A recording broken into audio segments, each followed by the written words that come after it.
Good morning. तो ये set है प्लेटफॉर्म का, सेट नंबर 3 सिविल कोर्ट के लिए।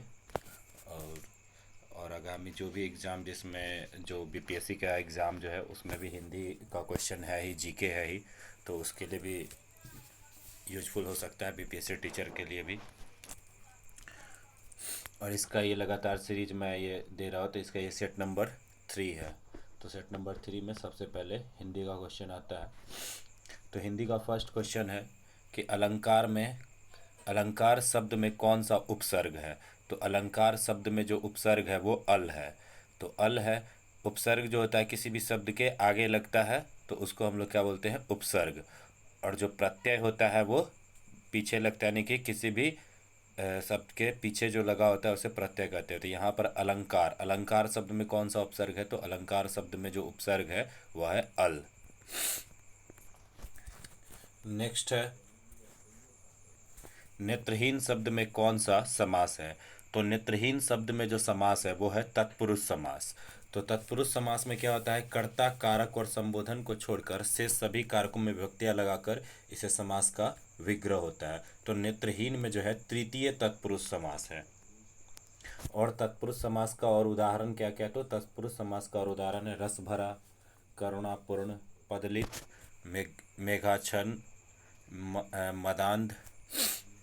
नेक्स्ट है क्वेश्चन नंबर 3, मेरी गोद में बिल्ली है, इस वाक्य में कौन सा कारक है। तो क्वेश्चन नंबर 3 का आंसर होगा डी, यानी अधिकरण कारक है। तो मेरी गोद में बिल्ली है, तो संबोधन में भी हम लोग देखते हैं कि अधिकरण में क्या होता है कि अधिकरण के साथ क्या लगता है, तो में लगता है। अधिकरण के साथ क्या लगता है, तो में लगता है। तो इसका हम लोग देखें कि किसके साथ क्या लगता है। तो इसमें जो कुल विभक्तियां हैं, तो कुल जो कारक है, तो कुल कारक इसमें जो है वो 8 कारक है और उसके साथ उसकी विभक्तियां हैं। तो इसको एक एक करके मैं पढ़ूंगा। तो पहली विभक्ति, पहला कारक है कर्ता। तो कर्ता के साथ लगता है ने। अब एक सीरीज में ऐसे पढ़ेंगे। तो कर्ता के साथ लगता है ने। कर्ता ने कर्म को करण से, संप्रदान के लिए अपादान से, यानी अलग होने का भाव, संबंध का, की, के, रा, री, रे, नानी, ना, नी, ने। अधिकरण में है में, पर, पै, पर। और संबोधन में है अरे, रे। तो ये सब जो है कारक, तो कारक के साथ उसकी विभक्तियां मैंने बता दी कि किस किस कारक के साथ कौन सी विभक्तियां लगती है। तो यहाँ पर है मेरी गोद में बिल्ली है। तो मेरी गोद में बिल्ली है, तो इसमें क्या आ गया, में। तो में किस में बताया गया था, तो में बताया गया था अधिकरण में। नेक्स्ट है क्वेश्चन नंबर 4। तो क्वेश्चन नंबर 4 क्या है, अस्थावर का विलोम क्या होता है। तो अस्थावर का विलोम जो होता है वो होता है जंगम। तो अस्थावर का विलोम होता है जंगम। जंगम का मतलब होता है अस्थाई, अस्थिर, यानी चलनशील। और अस्थावर का मतलब तो क्लियर है कि अस्थाई होता है, और इसका उल्टा ठीक जो होगा वो होगा जंगम। तो जंगम का अर्थ जो होता है वो होता है अस्थाई।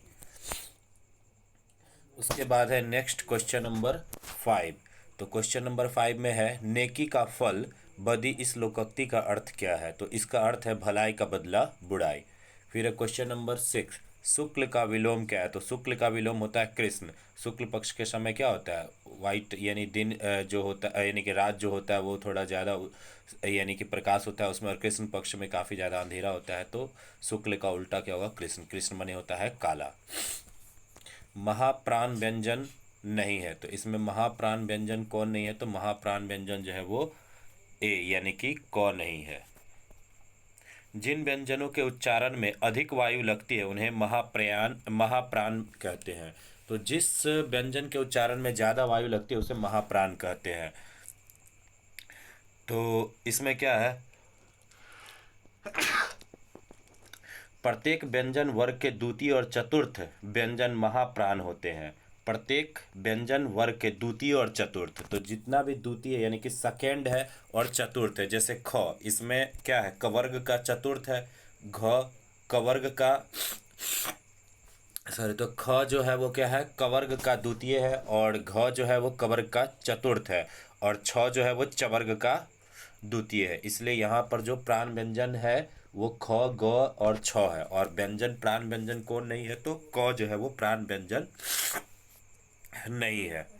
तो प्राण वर्ण है क्या, तो उसका कुछ और उदाहरण देखेंगे। तो जैसे ख, ग, छ, झ, ठ, ढ, थ, ध, फ, म, स, मूर्धन्य स, दंत स और ह। तो प्रत्येक व्यंजन का जो द्वितीय और चतुर्थ होता है वो क्या है, महाप्राण व्यंजन कहलाता है। फिर है क्वेश्चन नंबर 8, भरपेट शब्द में कौन सा समास है। तो भरपेट में जो है वो अव्ययी भाव समास है। तो इसमें भर और मात्र लगाकर ये अव्ययी भाव समास बना है। नेक्स्ट है कि पृथ्वी का पर्यायवाची कौन है। तो ये सभी है, वसुधा, उर्वी और भू, ये सभी क्वेश्चन नंबर 9 का डी। उसके बाद क्वेश्चन नंबर 10, पर्वत की तलहटी के लिए एक शब्द कौन सा है। तो उपत्यका। जिस हाथ में चक्र हो उसके लिए एक शब्द चक्रपाणी। विद्यार्थी के लिए सही संधि विच्छेद विद्या जोर अर्थी।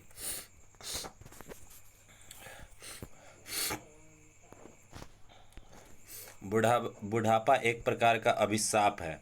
तो ये रेखांकित शब्द क्या है, तो भाववाचक संज्ञा।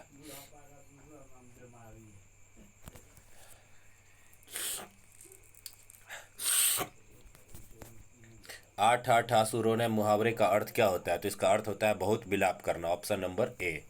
उसके बाद है 15 नंबर, मानस का हंस के लेखक का नाम क्या है, अमृतलाल नागर। उसके बाद है क्वेश्चन नंबर 16, नदी, समुद्र, तालाब और गंगा, इन शब्दों के क्रमशः सही पर्यायवाची शब्द वाली पंक्ति कौन सी है। तो ये है तरंगिणी, रत्नाकर, जलाशय और जाह्नवी। उसके बाद है संकर शब्द का अर्थ क्या होता है। तो दो भाषाओं के शब्दों से मिलकर जो बना होता है, ऑप्शन नंबर डी। तो संकर शब्द का अर्थ है जो दो भाषाओं से मिलकर बना हुआ शब्द है। उसके बाद वह वाक्य सरल वाक्य कहलाते हैं जिनमें एक ही उद्देश्य और एक ही विधेय हो। रामधारी सिंह दिनकर को भारतीय ज्ञानपीठ पुरस्कार किस यानी कविता के लिए मिला था। तो उर्वशी के लिए। उसके बाद निम्न में से किस शब्दों का समूह वर्तनी शुद्ध है। तो दिग्विजय, कृतघ्न, उसके बाद क्षितिज। ये था हिंदी का 20 क्वेश्चन। अब नेक्स्ट इंग्लिश का। तो इंग्लिश का देखेंगे तो इंग्लिश का सबसे पहले क्या है, चूज द करेक्ट वन। जो चूज करना है इसमें से कि कौन सा करेक्ट है। The antique sculpture is ended. तो यहाँ पर क्या होगा, प्राइसलेस हो जाएगा। क्या हो जाएगा, प्राइसलेस, यानी कि प्राइसलेस था। उसके बाद है question number 22, he ran toward his mother dash and hugged her. तो यहाँ हो जाएगा गेली। तो गेली का मीनिंग क्या होता है। तो गेली का मीनिंग होता है कि दौड़ा, और गेली का मीनिंग होता है आलिंगन करना, यानी कि गले मिलना। तो यहाँ पर हो जाए ही रेन टूवर्ड हिज मदर गेली एंड हग्ड हर।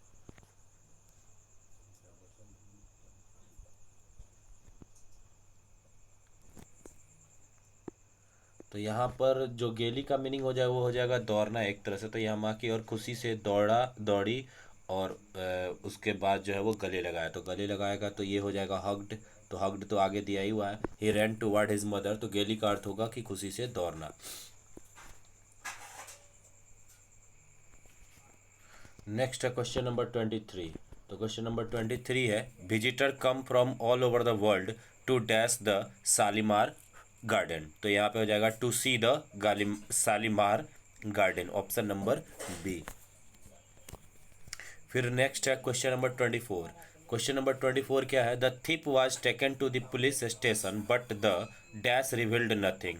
तो यहाँ पर हो जाएगा इंटीरोगेशन। तो इंटीरोगेशन क्या होता है कि जब कोई मुजरिम से पुलिस बातचीत करता है तो उसको इंटरोगेशन कहते हैं। The thief was taken to the police station but the interrogation revealed nothing. तो इंटरोगेशन से कुछ भी नहीं निकला। Question number 25, you should pay little more attention to your appearance. तो यहाँ पर ऑप्शन नंबर सी हो जाएगा कि तुम्हें अपने एपरियंस पर थोड़ा ध्यान देना चाहिए। इसका अर्थ हुआ। फिर है कि choose alternative which best express the meaning. तो क्वेश्चन नंबर 26 से 28 जो है वो सिनोनिम्स है और उसका अर्थ बताना। तो कीप ट्राइंग का अर्थ होगा कंटिन्यू ट्राइंग।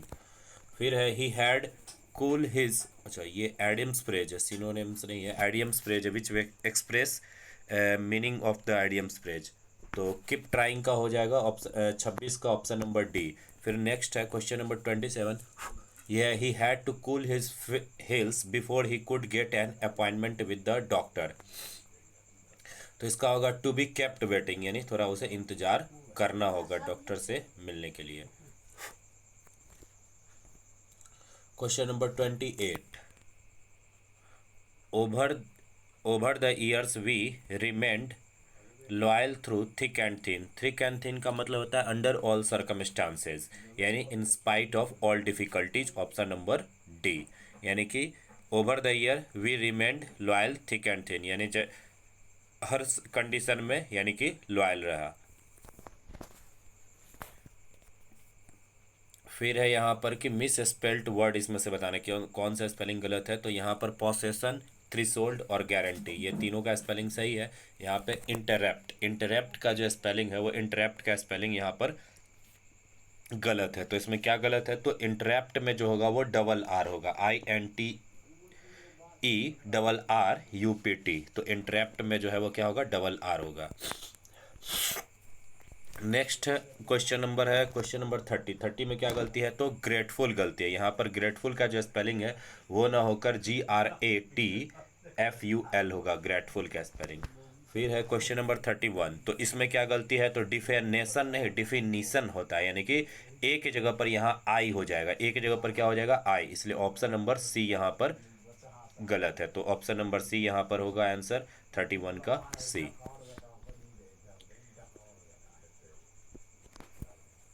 नेक्स्ट है कि यहाँ पे चूज करना है one which best substitute the given word या सेंटेंस। तो एक तरह से वन वर्ड सब्सटीट्यूशन है।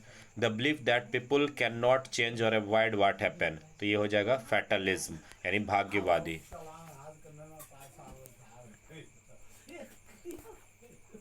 फिर question number 33। To have a strong feeling of sympathy with a desire to help, तो ये हो जाएगा compassion. To have a strong feeling, यानी काफ़ी स्ट्रॉन्ग फीलिंग होगा of sympathy with a desire to help, यानी मदद करने का, ये जो स्ट्रॉन्ग फीलिंग होगा किसी को मदद करने का, तो हो जाएगा कंपैशन। फिर question number 34। A place where pigs are kept, जहाँ सुअरों को रखा जाता है, तो ये होगा स्टाई, STY स्टाई। फिर नेक्स्ट है one which best express meaning of the word given in the letter, यानी कि बेस्ट मीनिंग उसका बताने की क्या होगा। तो क्वेश्चन नंबर 35। तो क्वेश्चन नंबर 35 है पियोस। तो पियोस का हो जाएगा, पियोस माने होता है रिलीजियस, यानी कि धार्मिक। फिर होगा रिजॉयस। तो रिजॉयस का मतलब होता है एक तरह से आनंद लेना, यानी किसी भी चीज़ का आनंद बनाना। तो यहाँ पर एक्सॉल्ट, तो एक्सॉल्ट का मतलब भी होता है बहुत प्रसन्न होना। उसके बाद है क्वेश्चन नंबर 37। तो क्वेश्चन नंबर 37 में क्या, आइसोलेट। तो आइसोलेट का मतलब होता है किसी चीज़ को अलग करना, तो यहाँ क्या हो जाएगा उसका डी अटैच। फिर है नेक्स्ट अपोजिट बताना है इसका, तो फ्लीथी। तो फ्लीथी का मीनिंग पहले क्या होता है, तो फ्लीथी का मीनिंग होता है गंदा, तो इसका एंटो क्या हो जाएगा, क्लीन, यानी ऑप्शन नंबर बी। फिर है फास्टेन। तो फास्टेन का मतलब होता है जकड़ना, किसी चीज़ को बांधना यानी टाइटली, तो इसका उल्टा जो होगा वो हो जाएगा क्या, रिलीज हो जाएगा। उसके बाद है रिसीड। तो रिसीड का हो जाएगा, रिसीड का मीनिंग होता है पीछे हटना, कम होना, तो इसका उल्टा हो जाएगा इनलार्ज, क्या हो जाएगा, इनलार्ज, यानी बढ़ना, आगे बढ़ना। उसके बाद है अब यहाँ से स्टार्ट हो रहा है जीके का क्वेश्चन। तो जीके का फर्स्ट क्वेश्चन है 41वां। तो अजंता की गुफाएं कहाँ स्थित है, तो अजंता की गुफाएं कहाँ है, महाराष्ट्र में, औरंगाबाद में। फिर भारतीय निर्वाचन आयोग के अनुसार राजनीतिक दल जो है वो पूर्व कितनी अवधि जो है, तो भारतीय निर्वाचन आयोग के अनुसार राजनीतिक दल चुनाव पूर्व यानी चुनाव से पहले किस अवधि में अपना घोषणा पत्र जारी नहीं कर सकता, यानी कितनी अवधि तक, तो 48 घंटे।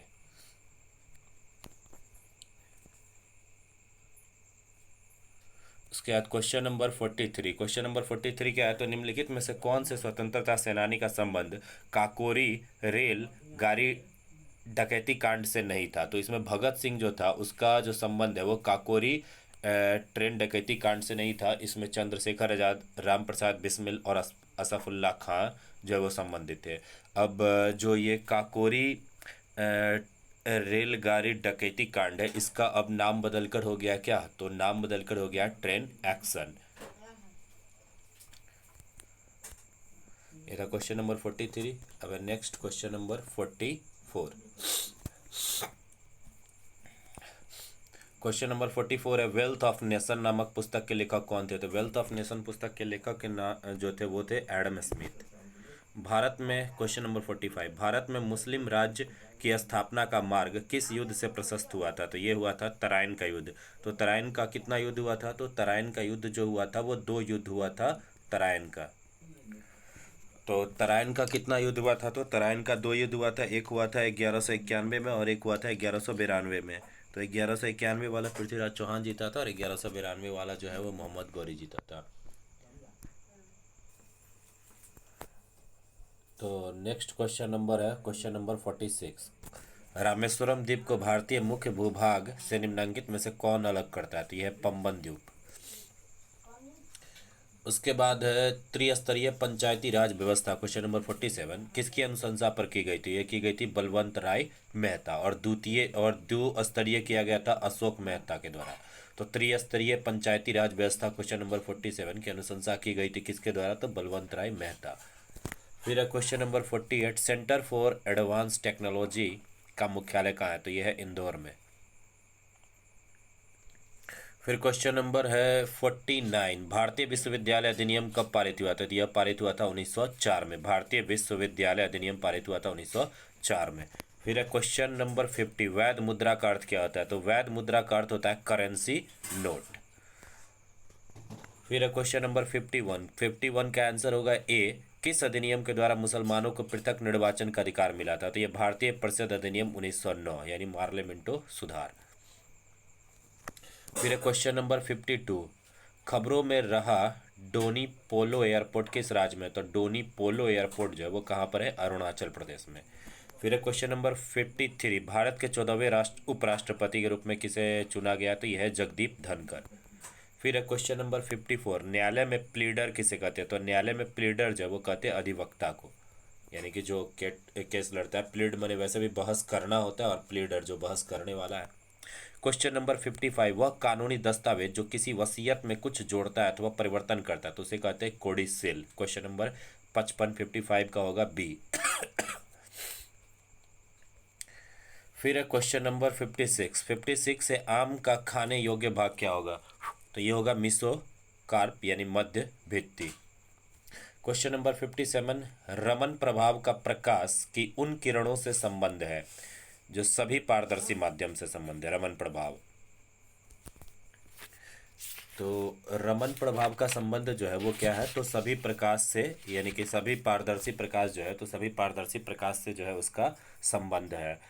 तो ये है क्या रमन प्रभाव? तो क्या है कि जब कोई एक वर्णी प्रकाश द्रव और ठोसों से होकर गुजरता है तो उसमें आपतित प्रकाश के साथ अत्यल्प तीव्रता का कुछ अन्य वर्णों का प्रकाश देखने में आता है, इसे ही रमन प्रभाव कहते हैं। इसी रमन प्रभाव के कारण 1930 में जो है चंद्रशेखर वेंकट रमन को नोबेल पुरस्कार दिया गया था। 1930 में भौतिक का नोबेल पुरस्कार चंद्रशेखर वेंकट रमन को उनकी इस खोज के लिए दिया गया था। तो ये क्या है? रमन प्रभाव। रमन प्रभाव में क्या है? तो जब कोई प्रकाश द्रवों या ठोस से होकर गुजरता है तो उसमें आपतित प्रकाश के साथ अत्यल्प तीव्रता का कुछ अन्य वर्णों का प्रकाश देखने को मिलता है, इसे ही हम लोग क्या कहते हैं? रमन प्रभाव। उसके बाद है क्वेश्चन नंबर 58, संपर्क विधि में H2SO4 के निर्माण में प्रयुक्त होने वाला उत्प्रेरक यानी कैटलिस्ट कौन है? तो ये है V2O5। फिर है प्लांक नियतांक का विमीय सूत्र क्या है? तो यह है ml⁻², T⁻⁻1। फिर है क्वेश्चन नंबर 60 क्या है? तो टेरिडोफाइटा को अन्य किस नाम से पुकारा जाता है? तो इसको अन्य नाम से पुकारा जाता है जिसका नाम है संवहनीय क्रिप्टोगेम्स, ऑप्शन नंबर बी। तो टेरिडोफाइटा को और किस नाम से पुकारा जाता है? तो संवहनीय क्रिप्टोगेम्स। अब इसके बाद यहाँ जीके का क्वेश्चन खत्म हुआ, आगे है मैथ्स का क्वेश्चन। तो मैथ्स का क्वेश्चन जो है वो डिस्कस करेंगे। तो ये तो पहला क्वेश्चन 61 जो है मैथ्स का वो क्या? एलसीएम निकाला है, तो एलसीएम इजी वे में निकल जाएगा। उसके बाद है 62 नंबर क्वेश्चन। तो 62 नंबर क्वेश्चन क्या कहता है कि 2 मीटर लंबा एक पर्यवेक्षक एक मीनार से 100 यानी 150 √3 मीटर की दूरी पर है प्रेक्षक की आंख से मीनार के सेल्स का उन्नयन कोण जो है वो कितना है, तो उन्नयन कोण जो है वो दिया हुआ है 60 डिग्री। तो मीनार की ऊंचाई ज्ञात करें। तो यही है, इसका फिगर बनाएंगे। फिगर बनाने पे जो है वो 2 मीटर लंबा पर्यवेक्षक बना देंगे। उसके बाद जो है वहाँ से हम लोग एक उधर मीनार बनाएंगे जिसका ऊंचाई जो है वो 150 इस तरह से होगा। उसके बाद एंगल बना देंगे। एंगल बनाने के बाद और उसको जो है हम लोग सॉल्व करेंगे। तो ये तो बोर्ड पे फिगर के सहित बता सकते हैं, लेकिन इसमें जो है ये फार्मूला हम लोग यूज कर सकते हैं कि जो tan थीटा का जो यूज होता है tan 60 डिग्री, तो ये यूज करेंगे। tan 60 का वैल्यू होता है √3। तो इस तरह से बना सकते हैं इसको। 63 में सॉल्व करना है तो सबसे पहले इसमें जो होता है वो बोर्ड मास के अकॉर्डिंग, तो सबसे पहले ब्रैकेट का यूज होता है, फिर ऑफ का। तो ब्रैकेट का सबसे पहले जो स्मॉल ब्रैकेट मिडिल ब्रैकेट है, उसके बाद का यूज करेंगे, फिर जो है सबसे लास्ट में तो बिग ब्रैकेट, उसी के अंदर में सब है। तो इसका आंसर जो होगा वो हो जाएगा ऑप्शन नंबर ए, और इससे पहले वाले का आंसर जो होगा वो ऑप्शन नंबर बी हो जाएगा। तो आंसर बना के भी चेक कर सकते हैं, हिंट्स हम देते जाएंगे सबका। अब इसमें क्या करा है, उस समबाहु त्रिभुज का क्षेत्रफल ज्ञात करें जिसका परिमाप ये है। तो क्वेश्चन नंबर 64 में समबाहु त्रिभुज का क्षेत्रफल ज्ञात करें जिसका परिमाप ये है। तो परिमाप क्या होता है, 3 इंटू भुजा। तो 3 से इसको डिवाइड करेंगे 24 को, तो कितना आ जाएगा, 8 आ जाएगा। फिर उसको पुट कर देंगे, जो समबाहु त्रिभुज का क्षेत्रफल का फॉर्मूला होता है √3/4 इंटू भुजा स्क्वायर। तो √3/4 और भुजा 8 है, तो 88 64, 4 कट जाएगा 64 से, तो क्या आ जाएगा 16। तो आंसर हो जाएगा 16√3 मीटर स्क्वायर। फिर क्वेश्चन नंबर 65 कर रहा है कि त्रिभुज पी क्यू आर में क्यू आर को एस से आगे की तरफ बढ़ाया गया है। R S is equal to R P हो जाएगा। तो P R Q is equal to 70 degree. उसके बाद Q P is equal to तो Q P S is equal to जो है, तो Q P S equal to जो है वो दिया हुआ है, Q P S equal to जो है वो 110 डिग्री दिए हुए। तो Q P S is equal to 110 degree हुआ। तो इसका फिगर बना के हम लोग बना सकते हैं। इसका फिगर बनाने के बाद जो है हम लोग लीनियर पेयर यानी कि एक रेखा पर बना हुआ अधिकतम कोण जो होता है वो 180 डिग्री होता है, और उसके बाद एकांतर कोण का नियम जो है वो लगाएंगे। तो इस तरह से जो है ये क्वेश्चन सॉल्व हो जाएगा। ऑप्शन नंबर डी इसका आंसर होगा 35 डिग्री। उसके बाद आमिर और अली का अनुपात 5:3 है। वे क्रमशः तो यहाँ पर है आमिर और अली का अनुपात 5:3 है, यानी उसकी आमदनी का, और वे क्रमशः 9:5 के अनुपात में खर्च करते हैं। यदि आमिर 2600 रुपये बचत करता है और अली 1800 बचत करता है, तो क्रमशः उनकी आय क्या होगी। तो इस क्वेश्चन में हम लोग क्या करेंगे, आमिर और अली का आय जो है वो मान लेंगे 5x और 3x है, और उसमें से उसका बचत घटा के यानी 5x माइनस 2600 जो है वो घटाएंगे, 5x माइनस 2600 बट्टा 3x माइनस 1800, और उसको इक्वेट कर देंगे जो इन दोनों का अनुपात है। तो इन दोनों का अनुपात यानी उनके खर्चों का जो अनुपात है 9:5, तो उसको इक्वेट कर देंगे किसके, 9:5 के, यानी वहाँ पर जो क्रमशः के बाद जो है वह ना 9 है वहाँ पर, तो 9:5 के अनुपात में खर्च होता है। तो उसको इक्वेट कर देंगे, और इक्वेट करने के बाद सॉल्व करेंगे। तो सॉल्व करने के बाद जो है 8000 और 4800 आएगा। फिर क्वेश्चन नंबर 67 है, 7.98 को 1.9 के प्रतिशत के रूप में व्यक्त करना है। तो 1.9 इंटू 100 बाई 7.98, तो ये कितना हो जाएगा, 420%। ये था क्वेश्चन नंबर 67। अब है क्वेश्चन नंबर 68। तो 68 में क्या है, तो 68 में है कि एक पाइप एक टंकी को 80 मिनट में भरता है और पाइप भी उसी टैंक को 40 मिनट में भरता है। तो दोनों पाइप एक साथ खोल दिया जाए तो टैंक को कितने में भरेगा। तो इसके लिए फार्मूला है x into Y by X plus Y. तो सीधे 80 इंटू 40 बाई 80 प्लस 40 जब सॉल्व करेंगे तो ये आ जाएगा ऑप्शन नंबर बी, यानी 26 होल 2/3। पॉज करके समझ सकते हैं और उसको जो है कॉपी पे बना सकते हैं। आंसर भी मैंने दे दिया और मेथड भी बता दिया। फिर क्वेश्चन नंबर है 69। स्टॉपेज स्टेशन को छोड़कर ट्रेन की चाल 60 किलोमीटर प्रति घंटा और स्टॉपेज स्टेशन सहित ट्रेन की चाल 45 किलोमीटर प्रति घंटा है, तो ट्रेन प्रति घंटे कितने मिनट रुकती है। तो इसका भी सूत्र है कि ट्रेन प्रति घंटे रुकने का जो समय होता है वो क्या होता है। तो इसका होता है चालों का अंतर। सूत्र जो है वो पॉज करके आप लिख सकते हैं। तो सूत्र है चालों का अंतर बाई बिना रुके चाल। तो चालों का अंतर क्या हो जाएगा, 60 और 45। तो 60 और 45, 60 माइनस 45, और यहाँ पर बिना रुके चाल। तो बिना रुके चाल क्या है, तो स्टॉपेज स्टेशन को छोड़कर ट्रेन की चाल 60 किलोमीटर प्रति घंटा और स्टॉपेज स्टेशन सहित ट्रेन की चाल 45 किलोमीटर। तो बिना रुके चाल क्या है, 60 किलोमीटर प्रति घंटा। तो ये क्या करेंगे 60 माइनस 45 तो 15 आ जाएगा, नीचे में बाई हो जाएगा 60, तो 15 से 60 कटेगा तो क्या आ जाएगा 1/4। अब ये 1/4 आवर है, मिनट में चेंज करने के लिए इसको क्या करेंगे 60 से मल्टीप्लाई, तो 60 से मल्टीप्लाई करेंगे तो 4 से ये डिवाइड, 4 तो नीचे में है तो 4 से 60 डिवाइड होगा तो क्या आ जाएगा 15 मिनट। तो इसका ऑप्शन नंबर ए हो जाएगा।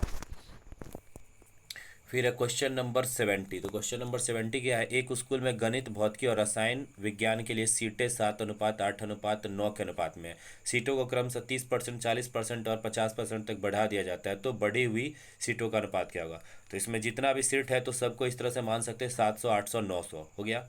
अब 700, 800, 900 मान लिया। अब 700 का 130%, 800 का 140% और 900 का 150%, फिर निकाल के और उसका जो रेशियो आपस में मिनिमाइज करके जब करेंगे तो आंसर आ जाएगा 51:112:135। फिर क्वेश्चन नंबर 71, 2 रुपये में 3 की दर से केले खरीदे जाते हैं और 3 रुपये में 2 की दर से इन्हें बेचे जाते हैं, तो प्रतिशत लाभ क्या होगा। तो इसको हम लोग इस तरह से लिख लेते हैं यूनिट वाइज कि कितना एक केले का दाम कितना होगा। तो 3 केले का दाम जो है 2 रुपये है, तो एक केले का दाम क्या होगा 2/3। और इसी तरह से इधर भी लिख लेंगे कि 2 केले का दाम जो है 3 रुपये है, तो एक केले का दाम क्या होगा 3/2। और उसके बाद लिख करके उसके बाद क्रॉस मल्टीप्लिकेशन, तो एक तरफ क्रैमुल और एक तरफ बिक्रैमुल लिख देंगे। उसके बाद क्रॉस मल्टीप्लिकेशन करेंगे। क्रॉस मल्टीप्लिकेशन करने के बाद जो है हम लोग ये देखेंगे कि क्रॉस मल्टीप्लिकेशन करने के बाद कौन ज़्यादा है, यानी क्रैमुल ज़्यादा या विक्रैमुल ज़्यादा। उसके बाद उसको घटा के उसी हिसाब से लाभ निकालेंगे या हानि होगा। फिर उसके बाद प्रतिशत लाभ, लाभ गुने 100 बाई क्रैमुल कर देंगे, तो इससे ऑप्शन नंबर निकल जाएगा कौन सा, तो ऑप्शन नंबर निकल जाएगा बी। उसके आगे क्वेश्चन नंबर 72। क्वेश्चन नंबर 72 क्या है कि x इक्वल टू है √3 प्लस √2। तो इसका क्या है x² प्लस 1/x² का मान ज्ञात करना है। तो इसमें सबसे पहले हम लोग क्या करेंगे कि x² का वैल्यू निकालेंगे। तो x² का वैल्यू निकालने के लिए क्या करना होगा, तो x² का वैल्यू निकालने के लिए पहले दोनों तरफ स्क्वायर करना होगा। तो दोनों तरफ स्क्वायर करेंगे तो x² और इधर हो जाएगा a प्लस बी के होल स्क्वायर पर ब्रेक होगा, तो √3 का स्क्वायर 3 हो जाएगा, √2 का 2 हो जाएगा, प्लस 2 √3 2 हो जाएगा। तो 3 2 5 और इधर 2 तिहाई 6, तो 2√6 हो जाएगा। और उस तरह से इधर भी x² का वैल्यू रखेंगे, फिर इधर इसका वैल्यू रखेंगे इस तरह से। फिर उसका जो नीचे में आएगा तो 2 3 5 आया था, प्लस 2 तिहाई 6 2√6 आया था, तो उसका फिर रेशनलाइजेशन इधर होगा 1/x² वाले में रेशनलाइजेशन होगा। और यहाँ पर तो सीधे रखा गया 5 प्लस 2√6 और उधर हो जाएगा 5 प्लस 2√6 है, तो रेशनलाइजेशन करेंगे तो 5 5 25, 2 दूना 4, 4 6 24, तो नीचे 1 आ जाएगा और ऊपर आ जाएगा 2, 1 मिनट, तो ऊपर आ जाएगा 5 माइनस 2√6, तो 5 माइनस तो प्लस 2√6 और माइनस 2√6 कट जाएगा और 5 प्लस 5 क्या हो जाएगा 10, तो ऑप्शन नंबर ए हो जाएगा। उसके बाद है क्वेश्चन नंबर 73, कितने वर्षों में 1600 रुपये की राशि चक्रवृद्धि ब्याज की 15% दर पर इतना हो जाएगा। तो दर यानी कि ये मिश्रधन दिया है, तो मिश्रधन का सूत्र होता है तो मिश्रधन का सूत्र जो होता है वो क्या होता है, तो मिश्रधन का सूत्र होता है मूलधन गुने 1+r/100 टाइम। तो मिश्रधन की जगह पर 2116 रख देंगे और मूलधन की जगह पर 1600, और यहाँ पर हमको टाइम पूछ रहा है तो टाइम की जगह पर t, और इसको सॉल्व करके आ जाएगा 2 वर्ष। फिर क्वेश्चन नंबर क्या है 72। तो 72 का ऑप्शन आंसर जो होगा वो हो जाएगा 16 वर्ष। तो ये एज और उम्र का क्वेश्चन है, तो बन जाएगा 20 वर्ष पहले एक पति और उसकी पत्नी की आयु की औसत आयु कितनी है 23 वर्ष थी, तो 20 वर्ष पहले, तो तीनों का हम लोग जो निकालेंगे तो क्या हो जाएगा 23 तिहाई 69। कौन कौन है इसमें, तो नहीं एक दो ही है, 1 मिनट, 20 वर्ष पहले एक पति और पत्नी है, सिर्फ दो है, तो उसका जो कुल उम्र हो जाएगा 20 वर्ष पहले वो हो जाएगा 46। तो अभी क्या हो जाएगा, तो दोनों में 20 20 बढ़ेगा तो 40, तो अभी दोनों का क्या हो जाएगा 86। अब करें अब उनके परिवार में जिसमें पति पत्नी और उनका पुत्र भी शामिल है, तो 3 आदमी हो गया, तो 30 तिहाई 90 और 4 तिहाई 12, तो 102 हुआ। और वैसे उन दोनों का कितना था, तो उन दोनों का था 23 दूना 46 और 40 जुड़ गया था तो 86। और इधर से हो गया कितना, तो इधर से हो गया 34 तिया, तो 30 तिया 90, 4 तिहाई 12, तो 102। और उधर था 46 और 1 मिनट, 46 और 40 जो है वो जोड़ना था, 46 और 86, तो 86 102 में से घटाएंगे तो 14 और 2 कितना हो जाएगा 16 वर्ष, तो ऑप्शन नंबर डी। अब है क्वेश्चन नंबर 75, एक महल में 40 व्यक्ति रहते हैं, यदि प्रत्येक व्यक्ति अन्य सभी व्यक्तियों के साथ हाथ मिलाता है तो कुल कितनी बार हाथ मिलाएगा। तो इसका फॉर्मूला हो जाता है n × n-1/2, यानी 40 × 39/2, तो ऑप्शन नंबर ए 780। अब ये रीजनिंग का क्वेश्चन है, तो क्वेश्चन ये सॉल्व यहाँ पर है किया हुआ है जो, तो नेक्स्ट 76 का आंसर ए है। बना के चेक कर सकते हैं। उसके बाद 77 का जो है वो बुधवार आएगा। यदि आज मंगलवार है तो आज से 64वें दिन क्या आएगा, तो इसमें क्या करेंगे, 64वें दिन है तो इसको 7 से भाग दे देंगे। 7 से भाग देने के बाद क्या होगा, 7 से भाग देने के बाद क्या होगा कि जो रिमाइंडर बचेगा वो मंगलवार में जोड़ देंगे। तो अगला आ जाएगा ऑप्शन नंबर बी। उसके बाद है क्वेश्चन नंबर 79। तो यहाँ पर ये जो है रिलेशन का क्वेश्चन है, तो इसका आंसर जो होगा वो बी हो जाएगा, यानी कि सिस्टर यानी बहन। उसके बाद है क्वेश्चन नंबर 79। 79 में क्या करा कि कुछ पक्षी बादल है, उसके बाद घोड़ा पक्षी है, तो निष्कर्ष क्या होगा इसका, तो निष्कर्ष एक निकलेगा कि कुछ बादल जो है वो पक्षी है। फिर क्वेश्चन नंबर 80 है, इसका हो जाएगा option number C. Question number 81, जानवर छिपकली और ऑक्टोपस। तो छिपकली और ऑक्टोपस क्या होगा, वो जानवर के अंदर में आ जाएगा, तो इसलिए ऑप्शन नंबर डी इसका आंसर हो जाएगा। फिर यहाँ पॉज करके इसको बना सकते हैं, तो यहाँ पर हो जाएगा ऑप्शन नंबर बी 82 का। उसके बाद 83 का हो जाएगा ऑप्शन नंबर डी। उसके बाद है 84। 84 में है, एक परीक्षा में आशा ऊपर से 16वां और नीचे से 15वां क्रम में है, तो कक्षा में कुल कितने छात्र हैं। तो इस दोनों को हम लोग क्या करेंगे, एक ही आदमी का जो है वो दो स्थान बता रहे हैं, एक ऊपर से और एक नीचे से भी। तो ऊपर से और नीचे से दो स्थान बता रहा है, तो इसका देख लेंगे कि ऊपर से स्थान 16वां, नीचे से उन दोनों को जोड़ देंगे, 16 15 कितना हो 31, और एक उसमें से घटा देंगे क्योंकि वो एक ही का काउंटिंग 2 बार हो रहा है, इसलिए एक माइनस करेंगे तो कितना हो जाएगा 30। फिर उसके बाद 85, दिए गए विकल्पों में से विषम शब्द को ज्ञात करें। तो एशिया, कनाडा, यूरोप, अफ्रीका। तो बाकी यहाँ पर क्या है, बाकी यहाँ पर महाद्वीप है, महादेश है, बाकी कनाडा जो है वो क्या है, कंट्री है। और कनाडा की तटरेखा सबसे ज़्यादा लंबी है, ये कारण नहीं है, जस्ट एक्सप्लेनेशन है। तो इसका आंसर क्या हो जाएगा, बी। उसके बाद है कि कंप्यूटर का क्वेश्चन है। अब कंप्यूटर की दूसरी पीढ़ी किस पर आधारित थी, तो कंप्यूटर की दूसरी पीढ़ी जो थी वो ट्रांजिस्टर पर आधारित थी। और पहली पीढ़ी क्वेश्चन नंबर 87 भी है। तो क्वेश्चन नंबर 87 में पहली पीढ़ी के कंप्यूटर किसका प्रयोग करते थे, तो ये वैक्यूम ट्यूब का प्रयोग करते थे। और जो तीसरी पीढ़ी की जो कंप्यूटर है वो चिप का प्रयोग करते थे। वो चिप क्या है, तो इंटीग्रेटेड चिप है।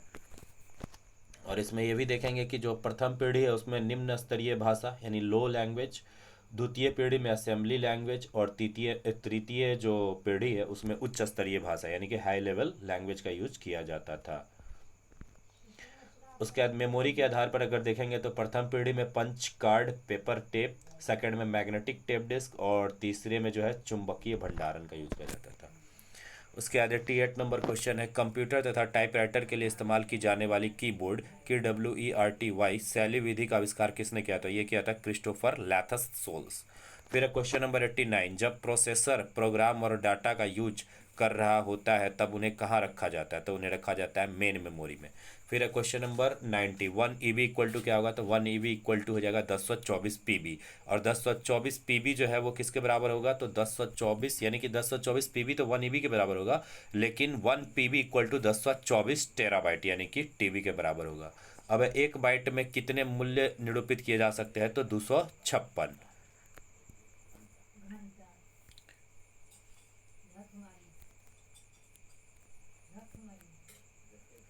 उसके बाद क्वेश्चन नंबर 92 है, निम्न में से कौन सी कंप्यूटर प्रोग्रामिंग लैंग्वेज नहीं है, तो यह है C++ जो है वो computer language programming computer programming language नहीं है। उसके बाद है क्वेश्चन नंबर 93। क्वेश्चन नंबर 93, निम्न में से कौन सा एक आउटपुट डिवाइस नहीं है, तो स्कैनर जो है वो क्या है, इनपुट डिवाइस है, स्कैन करके कंप्यूटर के अंदर में कुछ डाला जाता है। फिर है 94, कंप्यूटर की बूटिंग के लिए इनमें से किसकी आवश्यकता होती है, तो ये है ऑपरेटिंग सिस्टम की। अब क्वेश्चन नंबर 95, निम्नलिखित में विकल्पों में से कौन माइक्रोसॉफ्ट वर्ड फाइल एक्सटेंशन है, तो डॉक्स DOCX।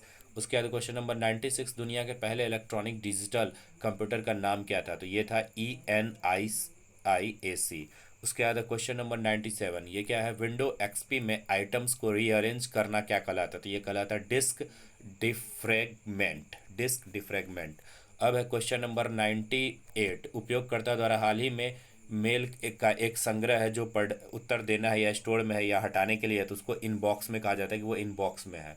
उसके बाद ट्रोजन हॉर्स क्या है, क्वेश्चन नंबर 99, तो ट्रोजन हॉर्स है एक वायरस अटैक। उसके बाद क्वेश्चन नंबर 100 कि इंसर्शन पॉइंट को डॉक्यूमेंट स्टार्टिंग में लाने के लिए कौन सी की का प्रयोग किया जाता है, यह है कंट्रोल+होम। तो ये था आज के लिए, ये क्वेश्चन नंबर अरे सेट नंबर 3 सिविल कोड के लिए और अदर ऑल्सो एग्जाम्स के लिए भी ज़रूरी है। तो इसी तरह का और वीडियो देखने के लिए चैनल को सब्सक्राइब करें और शेयर करें। Thank you.